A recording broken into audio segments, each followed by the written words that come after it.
പ്രവർത്തിപ്പിക്കാൻ വലിയ പരിശ്രമങ്ങളുണ്ടായി.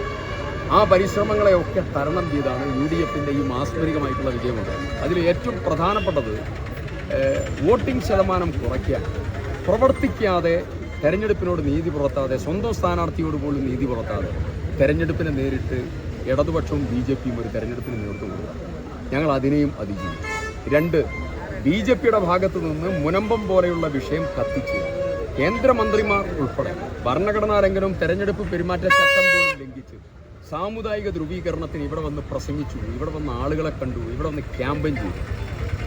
പക്ഷേ വയനാട്ടിലെ ജനങ്ങൾ, ഞാനതിൽ അഭിമാനത്തോടു കൂടി പറയുന്നു, വയനാട്ടിലെ ക്രൈസ്തവ സഹോദരന്മാർ, UDF-ലെ പ്രവർത്തകർ അതിഗംഭീരമായി വിഭജനത്തിൻ്റെ രാഷ്ട്രീയം വയനാട്ടിൽ ചെലവാവില്ല എന്ന് പറഞ്ഞ് വളരെ ഉത്തരവാദിത്വത്തോടു കൂടി അതിനെ പ്രതിരോധിക്കാൻ നോക്കും. എത്ര അഭിനന്ദിച്ചാലും മതിയാവില്ല വയനാട്ടിലെ ക്രൈസ്തവ സഹോദരന്മാരുടെ ഒരു ഒരു ഒരു ഒരു രാഷ്ട്രീയ ബോധത്തെയും അവരുടെ വിഭജന രാഷ്ട്രീയത്തിനെതിരായിട്ടുള്ള സമീപനത്തെയും. പ്രിയങ്കാ ഗാന്ധി പാർലമെൻറ്റിലേക്ക് പോകുമ്പോൾ പാർലമെൻറ്റിൽ ഇന്ത്യ മൂവ്മെൻറ്റിൻ്റെ കരുത്ത് കൂടുതൽ ശോഭയോടുകൂടി തെളിയും. വയനാട്ടിൽ 7 മാസത്തോളം വയനാടിന് പാർലമെൻറ്റ് മെമ്പർ ഉണ്ടായിരുന്നു. രാഹുൽ ഗാന്ധിയെ ഡിസ്ക്വാളിഫൈ ചെയ്തു.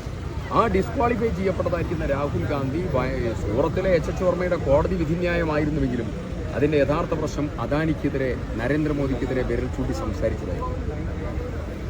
നിർഭയനായ പോരാളിയാണ് രാഹുൽ ഗാന്ധി. രാഹുൽ പറഞ്ഞത് ഇപ്പോൾ ശരിയാണെന്ന് അമേരിക്കൻ കോടതി വിധിയോടുകൂടി വീണ്ടും പ്രൂവ് ചെയ്യപ്പെട്ട സന്ദർഭമാണ്. നിർഭയയായ, കറേജായിട്ടുള്ള, നല്ല പൊട്ടൻഷ്യലുള്ള, നല്ല കോൺഫിഡൻസ് ഉള്ള ഒരു ബ്രേവ് ലേഡി ചരിത്രത്തിലാദ്യമായി പാർലമെൻറ്റിലേക്ക് വരിക, പ്രിയങ്ക ഗാന്ധി. അത് ഈ രാജ്യത്തെ ഇന്ത്യ മൂവ്മെൻറ്റിന്, രാഹുൽ ഗാന്ധിയുടെ കരങ്ങൾക്ക് വലിയ രീതിയിൽ ആത്മവിശ്വാസമുണ്ട്. ഒന്നായി ഒറ്റക്കെട്ടായി UDF ഒരു എണ്ണയിട്ട യന്ത്രം പോലെ പ്രവർത്തിച്ച ഒരു തെരഞ്ഞെടുപ്പാണ്.